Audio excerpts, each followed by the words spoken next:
Welcome back to I'm Looking for Work. This is a self-employment overview. Over the years, one of the things that served me well between jobs is working for myself from home.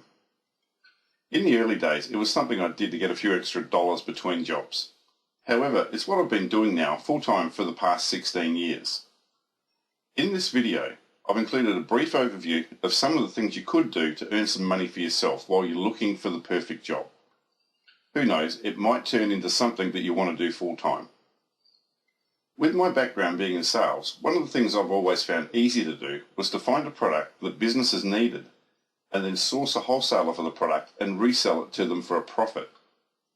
I've never been one for tramping around from door to door selling to the mum and dad market, so I've always found products or services that are of interest to businesses, in particular small businesses. At one stage, I was buying fluorescent lights for about $3, and then I'd sell them on to businesses installed for around $10. Because I added value to the sale by selling them with an installation service, I was able to get a premium price for them. I sourced the lights from an electrical wholesaler, and when I started selling lots of them, I was able to buy them for an even lower price in larger quantities.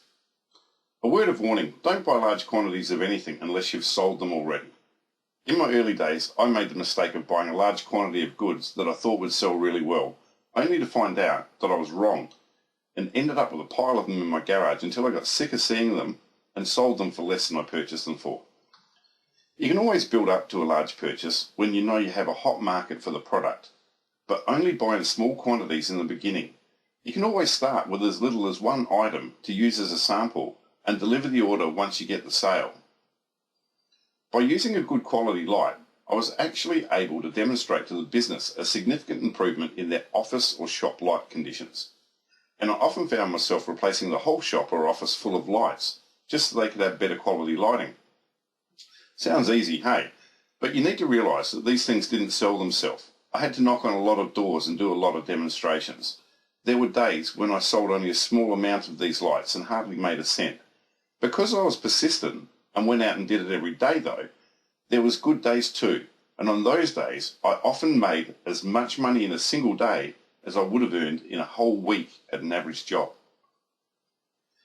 One of the things you need to do is work out what to sell.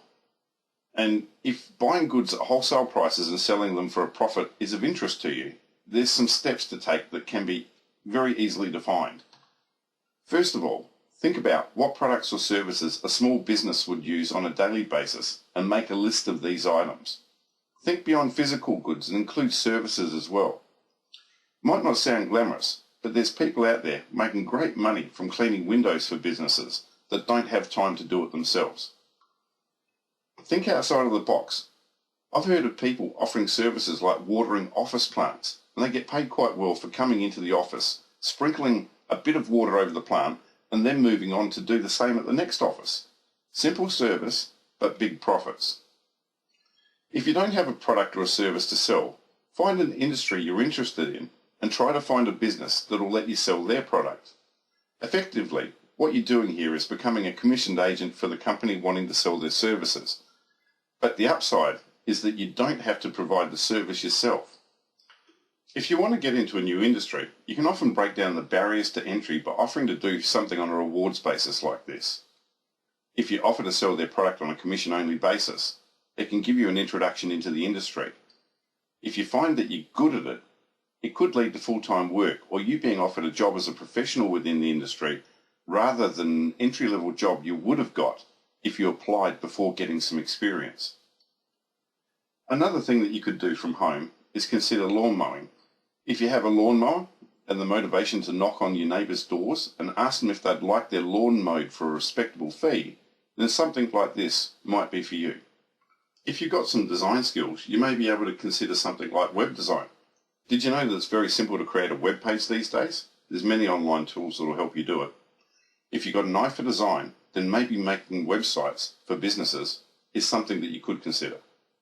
An alternative to this option could be to find someone to do the work for you to make the websites and you just sell the service for a profit. Do you know how to optimize a website for search engines? Because the search engine optimization market, SEO market, is booming.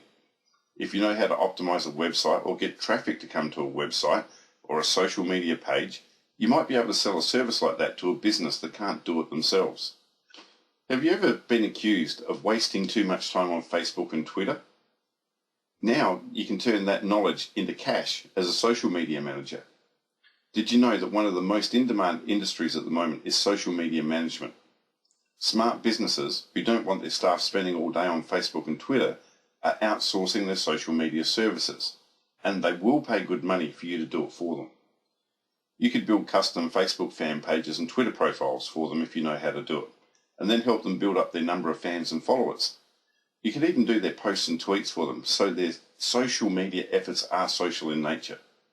So when someone tells you that you're wasting your time all day on Facebook and Twitter, prove them wrong and go out and start a social media management business using the skills that you have.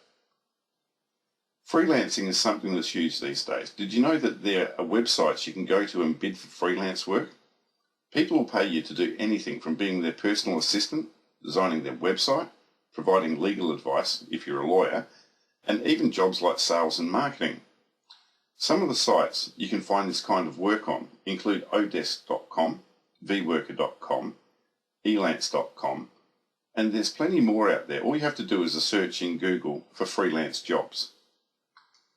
I could continue this video forever with all of the opportunities out there for self-employment and working from home. However, I'm going to wrap this first version up now, and I will be updating and adding to this section soon and often. In the near future, I'll also include some turnkey opportunities and wholesale sources for you, so that you can go straight to the source and get working from home as quickly as possible. Please feel free to send me any questions that you have about self-employment and working from home. Send it to support@imlookingforwork.com and I'll try and answer your questions for you. I look forward to adding to this section for you in the near future. I'm Gordon Russell for imlookingforwork.com.